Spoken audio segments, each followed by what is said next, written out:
conférence de presse importante pour Force 3R, importante parce qu'aujourd'hui, on va parler des vraies affaires. On ne fera pas comme M. le maire vendredi passé, dire que peut-être qu'il va réussir à réduire la dette. Hein? Une maudite bonne idée, ça, réduire la dette. Comment il va faire, lui, pour réduire la dette? Il va augmenter les taxes puis il va payer la dette. Bonne idée.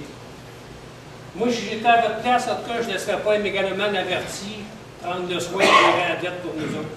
Je pense qu'on a besoin d'une équipe nouvelle pour le faire. Puis sans une équipe complète, on n'arrivera pas à le faire. Donc, essentiellement, aujourd'hui, réduire la dette, oui, mais il faut d'abord et avant tout réduire les taxes. Il faut réduire les taxes parce que, premièrement, c'est la préoccupation majeure des électeurs de Trois-Rivières. Il faut réduire les taxes parce que les taxes à Trois-Rivières pour une résidence de même valeur sont plus chères que les autres villes de 100 000 habitants et plus. Il faut réduire les taxes parce que les gens ont atteint le seuil de leur capacité de payer. Puis là, on ne parle pas, évidemment, des gens les plus riches de la ville de Trois-Rivières, mais on peut parler de nos aînés, certainement. On peut parler des gens qui ont perdu leur emploi.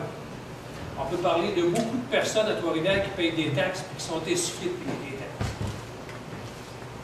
Il y a une question qui nous revient souvent. Comment vous allez faire pour réduire les taxes? Comme si c'était viscéralement impossible de le faire. Parce que les taxes augmentent toujours et on pense qu'il n'y a pas de moyen de réduire les taxes. On pense qu'on est condamné à payer toujours plus de taxes, plus de taxes, plus de taxes. Alors que dans le fond, il existe des outils pour être capable de mieux gérer l'argent des contribuables. Ces outils-là, on vous les présente sur le tableau, il y en a 6.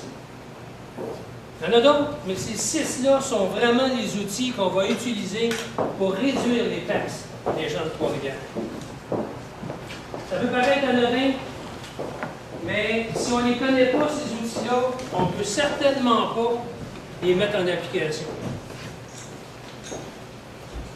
Si vous voulez, je vais prendre 1 minute à peu près pour chacun d'eux pour vous expliquer à quoi ça peut rimer chacun de ces moyens-là.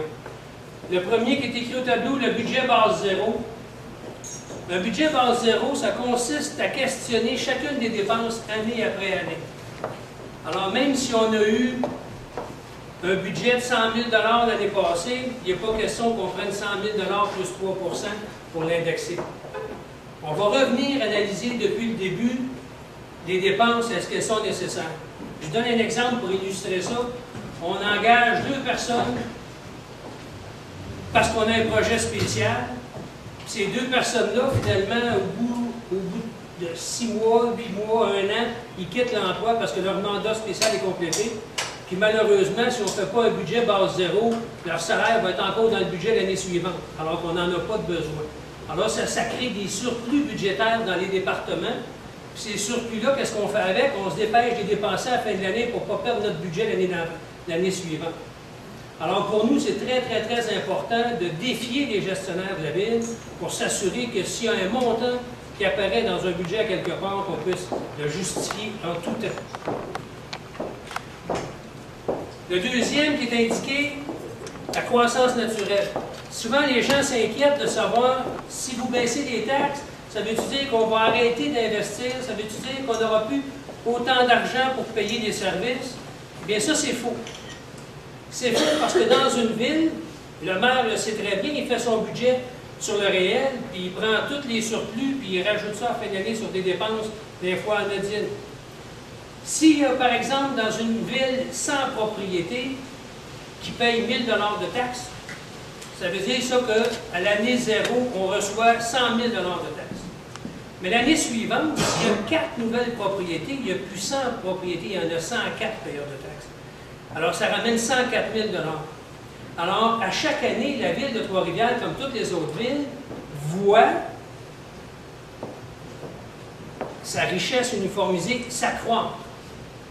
Et donc, à chaque année, la ville de Trois-Rivières, même si elle réduit son taux de taxe, elle peut dépenser encore plus que l'année précédente. Donc, c'est faux de croire que parce qu'on réduit les taxes, que nécessairement la capacité de croître de Trois-Rivières tombe à zéro. C'est totalement faux. L'autre outil très important, la comptabilité par activité. La comptabilité par activité, ça nous amène des informations qui nous permettent de nous comparer puis d'évaluer la nécessité de la dépense. Évidemment, ce matin, dans le journal, on avait quelques notions de comptabilité par activité. Lorsqu'on comparait, par exemple, les investissements de Trois-Rivières, ses coûts, et qu'on ramenait ça en kilomètres. Alors ça nous permet de voir pour 1 kilomètre de travaux ou pour 1 kilomètre de service, combien ça coûte dans différentes villes. Donc, ça permet aux gestionnaires de se positionner et de voir est-ce qu'il y a des correctifs à apporter. Un exemple aussi qui est assez important, je le mentionne souvent, le coût des piscines à Trois-Rivières, c'est 295 000 Et ce coût-là de 295 000, pour être capable d'apprécier si c'est un coût important ou pas important, il faut le ramener sur une base, sur une mesure qu'on peut évaluer. Alors, si 295 000, ça représente 15 sous par baignade, on peut facilement conclure que c'est un service qui n'est pas coûteux et qui est utile. Mais si par contre, il coûte 15 par baignade, là, il va falloir se poser des questions.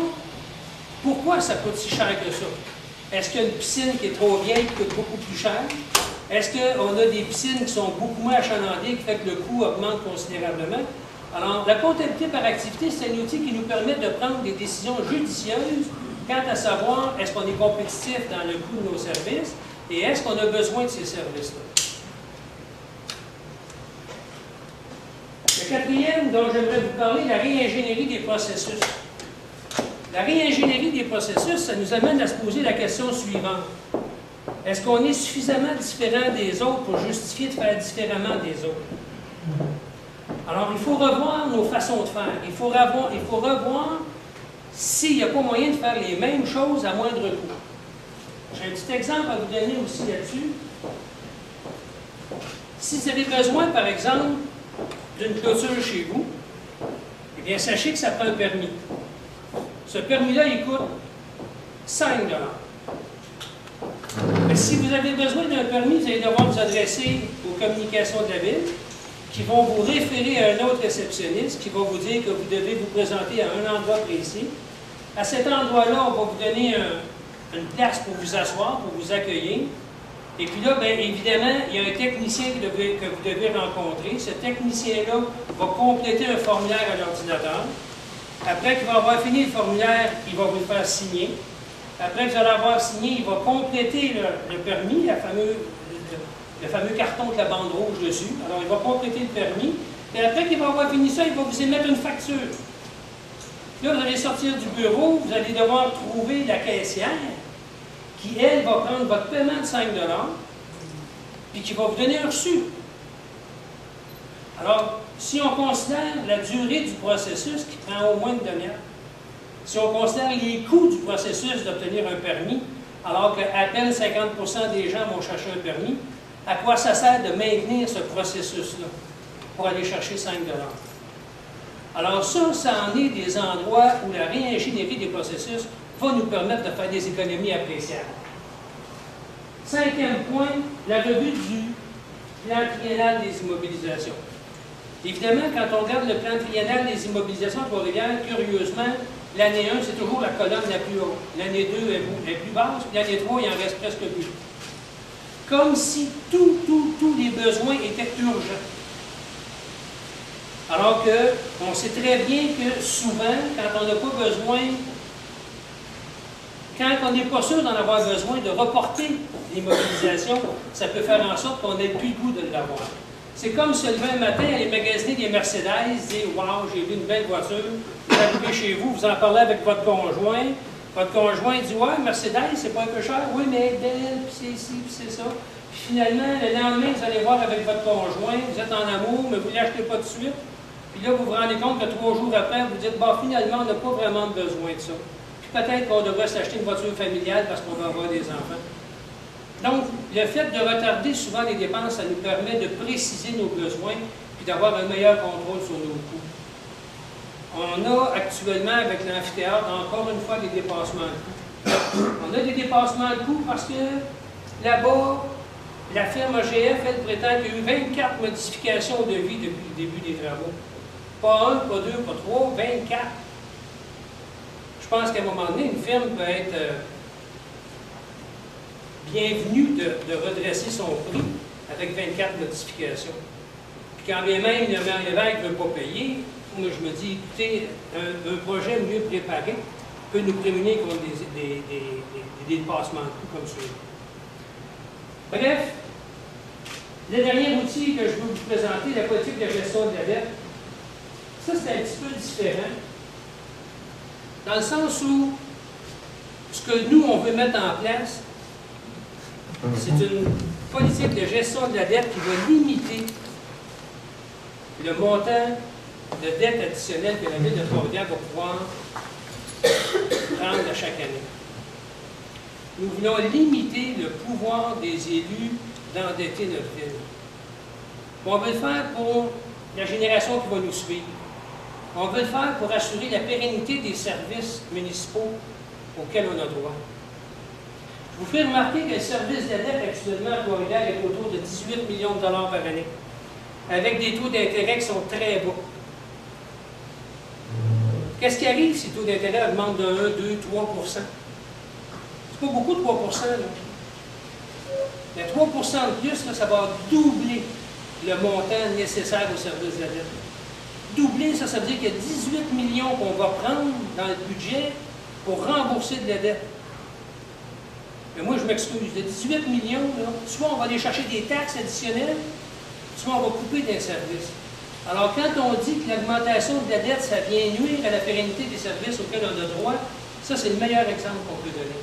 Alors, nous, ce qu'on ne veut pas, c'est endetter davantage la Ville de Trois-Rivières. Évidemment, le maire Lévesque dit qu'il va rembourser de la dette. On ne sait pas comment il va s'y prendre. Ce qu'on sait, c'est qu'il a réussi à mettre 236 millions de nouvelles dettes sur la tête des Tréfluviens au cours des 4 dernières années de son mandat. Pas 2, pas 3, pas 4 millions, 236 millions. La Ville est à peu près 2 fois plus endettée maintenant qu'elle était en 2009, alors qu'en 2009, c'était déjà une préoccupation pour les électeurs. Il faut que ça change. Et pour que ça change, ça prend une équipe. Puis la seule formation qui est capable de fournir une équipe, c'est Force Trois-Rivières. Nous avons 11 candidats. C'est 11 candidats qui pourraient gérer sainement les destinées de la Ville. Évidemment, on peut voter pour un autre maire, on peut voter pour toutes sortes de candidats au niveau des conseillers, mais ça ne signifie pas en rien que ces gens-là vont avoir l'harmonie nécessaire pour être capables de gérer adéquatement la dette et la gestion des taxes à Trois-Rivières au cours des prochaines années.